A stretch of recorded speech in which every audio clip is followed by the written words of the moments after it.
Rolling through the boys' social media, which means Mark, because John doesn't have one. He was on Twitter X for about a day, and then he got banned and didn't go back on. So that's a story for another day, but, you know, it is what it is. One day we'll get him back on the old social media app. But I found out yesterday, after railing for years on how I wouldn't hire somebody who puts pronouns in their email signatures or bios, I found out that our own Mark has pronouns in his Instagram, and we did not follow each other on Instagram for a while, but I stumbled upon his Instagram yesterday, and I'm like, oh, yo, look, there's Mark on Instagram. And I don't think Mark uses a lot of Instagram either, but I stumble upon his Instagram, and then I see the dreaded he-him. Better than they, them, though, right? It's a low bar, Mark. It's a very low bar. So I would like you to defend yourself on why you should not be terminated by the end of the week after, you know, I've got a credibility to uphold here. And I've been saying forever, I can't take anyone seriously who's got pronouns in their bio or pronouns in their email signature.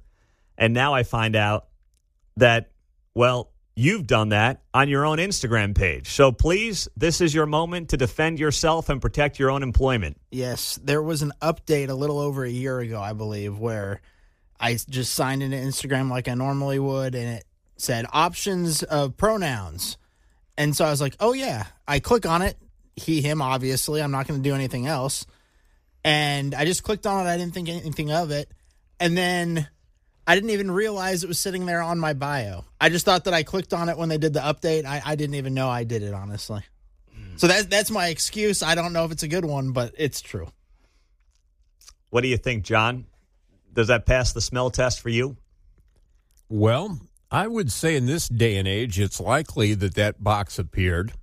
And then like the Seinfeld episode with the ribbon and Kramer, you can't opt out. You can't put nothing, so you have to choose something. Well, I don't remember this. I mean, maybe I did the same thing, but I know damn well, because I would look at my own Instagram quite frequently, that my pronouns are nowhere to be found on my bio. So I don't know if that is true, Mark. I will take you at your word because you are an upstanding guy and you've never lied once to me. But I'm struggling. I'm not going to lie. I'm struggling, man. I just went there. I can actually take it off now. I went to my profile, and I found out how I can take it off, or I can add new ones. Oh, what are the options? Oh, we want to go through that right now? Zim, just give me the rundown. Because I don't want to have to do it on my Instagram. So give me the rundown. I was going to say you've got the whole. It's gamut. the whole gamut. The errors, zoozims, whatever. You know, we did the whole thing a little while back. Oh wow! So it's not just they, them, she, her, he, him. It's all these Chinese names. Yeah, that's exactly right. Yes, that's exactly what I thought. Beijing, well. Okay. Xinjiang, yes. Okay. They literally sound like made-up Chinese cities. Okay. Errors was the weird one for me. I'm like, M's? I don't know. You know, how about this? As punishment, you've got to make your pronouns one of those dopey things for at least a week. Okay. I was thinking about it. You could have up to 4. What? So I think I'm just going to add 2 extra. Okay. Yeah, use the Zay Zer, if you don't mind doing that one. The Z-H-E, Z-H-E-R. Z-H, okay. Yeah. Please go ahead and put that on there as well. That is considered a feminine set of neo-pronouns, drawing inspiration from she, her, and Z, Zer. On at Mizzou. Yeah, that's the backup kicker. The kicker, yes. All right, Mark, that's your punishment. You've got to add a couple of pronouns to your Instagram for the next week. All right, sounds good. We'll reevaluate next Wednesday and see how you're holding up. Okay, in the meantime, John's old college roommate, Frank Bisignano, he ends up as the Social Security Commissioner. He goes on CNBC this morning and talks about how if you are a Social Security recipient, this is some good news. They are cleaning this place up. Mark, you got that clip of Frank Bisignano? Let's roll it here from CNBC this morning. Here's what he said about cleaning up the Social Security website. And today we have more than 300 million Americans who have Social Security numbers, and they're live in the system.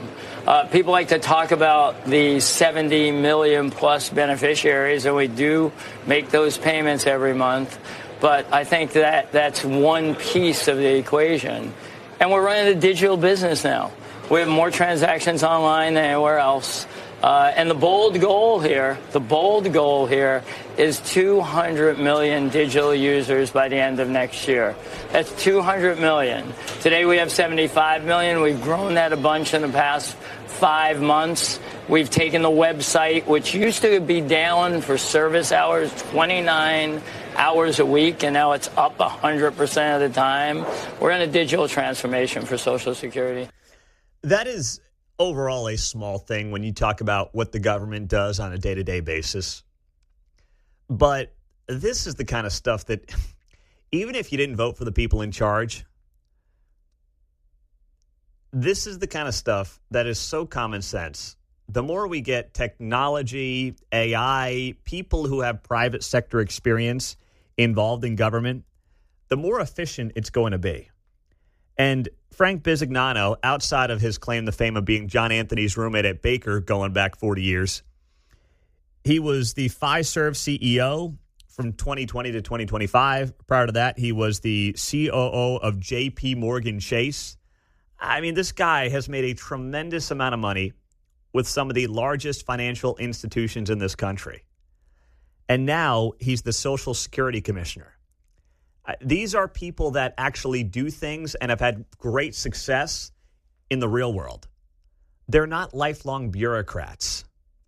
They're not, Mayor Pete, whose claim to fame was being the mayor of a city 1/5 the size of Kansas City and liked toy trains, so now he's the transportation secretary. Like, these are serious, accomplished individuals who are in charge now of things like the Social Security Commission. And they're making positive changes. And this stuff is not going to show up in the polling. But I think it's important to share this with the audience and share this with you. Some of the stuff that's going on that's not getting nearly enough attention.